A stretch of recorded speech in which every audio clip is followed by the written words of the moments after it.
Ассаламағалейкум бауырларым. Мына кішкене тыныштықты пайдаланып, мен сіздерге бір болған оқиғаны айтып берейін. Әділдігімен қара қылды қақ жарған Омар бин Хаттабтың әмірші, мұсылмандардың әміршісі болып тұрған уақытында, халық арасында үкім етіп отырғанда, бір жігітті ұстап алдын алып келеді. Сонда Хазірет Омар, бұл жігітті босатып дауларыңды айтыңдар дейді. Сонда жаңа екі ағайынды жігіт ұстап әкелген әңгімелерін айтады. Біз екеуміз туған ағайындымыз. Қартайған әкеміз бар еді. Руымыздың ішіндегі ақыл айтатын қария, абыройлы адам еді. Қыстақтан шетірек бір бақшамыз бар еді. Сонда жүрген кезімізде осы жігіт ұрып өлтірді. Енді осыған тиісті әділ үкім айтуыңызды сұраймыз дейді. Омар қарияны өлтірген жігітке қарап, сен бұған не айтасың дейді. Сонда жігіт шешен сөйлейтін адам екен. Омарға қарап бір күлді де: тақсыр халифа, бұлардың айтқаны рас. Мен ол қартты өлтірдім. Оның реті бұлай болды. Мен Нашим сахарасындағы бір адам едім. Биыл жерімізде жұт болды. Содан малымды айдап, осы қалаға келе жатыр едік. Менің бір қора түйем бар еді.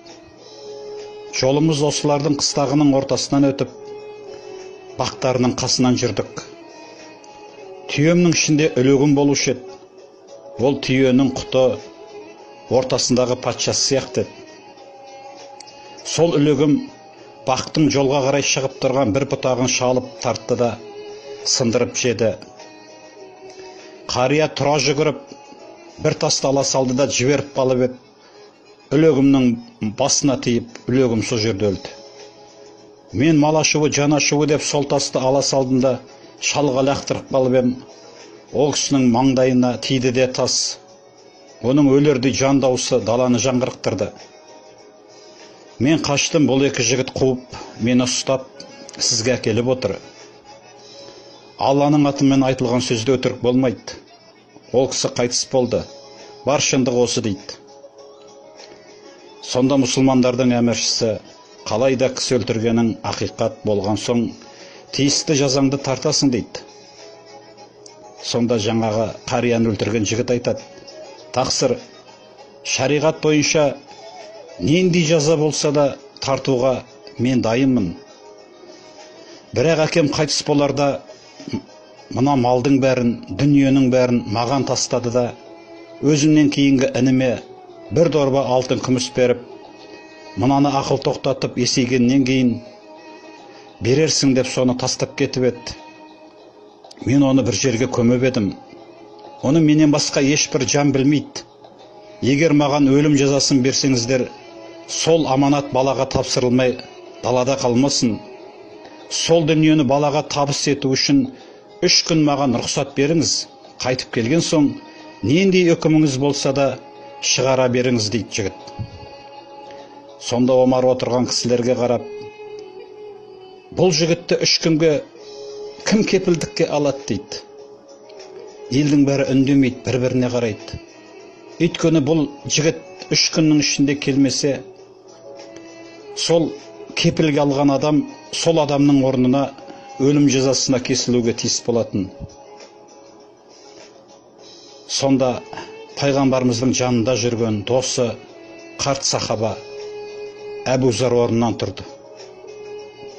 Ей мұсылмандардың әміршісі, бұл жігітті мен 3 күнге кепілдікке алайын. Сіз оған 3 күнде аманатын тапсыруға рұқсат етіңіз дейді. Омар келісіп жігітті босатып, ол еліне жүріп кетеді. 3 күн өтеді. Жігіттің келетін уақыты жақын қалады. Үкім естуге ел жиналады. Жігіт жоқ. Енді Омар жігіттің орнына Әбу Зарды өлім жазасына кеспек болады. Халық жазықсыз қарт сахабаны аяп, кейбіреулері жылай бастайды. Сонда жаңағы жарнамашы шариғат бойынша тиісті үкімін айтып, енді Әбузарға өлім дей берген кезде қара терге малынып, жігіт есіктен кіріп келеді. Тоқтатыңдар, мен келдім дейді.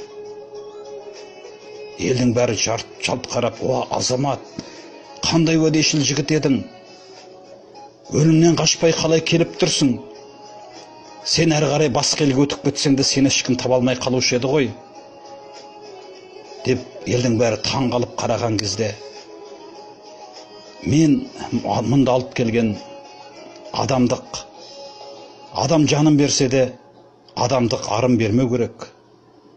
Сондықтан мен бұнда келдім. Өйткені елдің арасында мен келмей кетсем, бір-біріне уәде деген құриды ғой. Елдің бәрі уәделерін бермей, бір-бірін алдай бастайды ғой. Сонда не болады? Мен де бір уақыттарда қайтыс болармын. Мәңгі жүрмеймін ғой. Сондықтан осы жерде маған өлім жетсе де, сол адамдық уәдемнен айнымайын. Халықтың арасында бір-біріне деген уәде деген бекісін деген ниетпен келдім дейді. Сонда елдің бәрі таңырқап тұрып, естерін жинағаннан кейін енді Әбузарға бұрылады. Ей Әбузар, сен мына жігітті танымайсың, білмейсің. Сен қалай бұны кепілдікке алдың? Егер ол келмей кеткенде, сен өліп қалатын едің ғой. Деген кезде Әбузар айтады. Мен бұл жігітті танымасам да, елдің бір-біріне, адамның адамға деген сенімі қалмаған екен деп, елдің бәрі ертең бір-біріне сенбей, бір-бірінің мойнына аманатын алмай, халықтың арасы бұзылады ғой. Сондықтан мен не де болса, Алла разылығы үшін деп, кепілдікке алып едім. Бірақ елдің арасында сенім деген қалды ғой, мен осыған ризамын дейді. Сонда бұл жігіттің де, Әбузардың да аманатқа, уәдеге, мықтылықтарын көріп тұрып, тектіліктеріне қарап тұрып, бастарын шайқап, мұнандай асыл екі жігіттен кейін біз әкелеріміздің құнын кештік. Өйткені осындай оқиғадан кейін әкелерінің өлімін кешпепті, кешірмепті өлтірген жігітті деп, елдің арасында кешірім деген қалмасын. Әкесі өлсе де кешіруге болатын халықтың көзі жетсін. Сондықтан біз әкеміздің құнын кештік дейді. Сол кезде әділдікті сүйетін, әділдік десе жанын беретін мұсылмандардың әміршісі Омар, не деген керемет оқиға, не деген керемет оқиға. Мұнандай оқиғадан кейін әкелерінің құнын кешкен жігіттерді Омар бос қайтарыпты деп, жақсылыққа жақсылықтың екенін біліп жүрсін халық. Үкіметтің қазынасынан алтындар алып, мына екі жігіттің әкесінің құнын төлеңдер деген екен.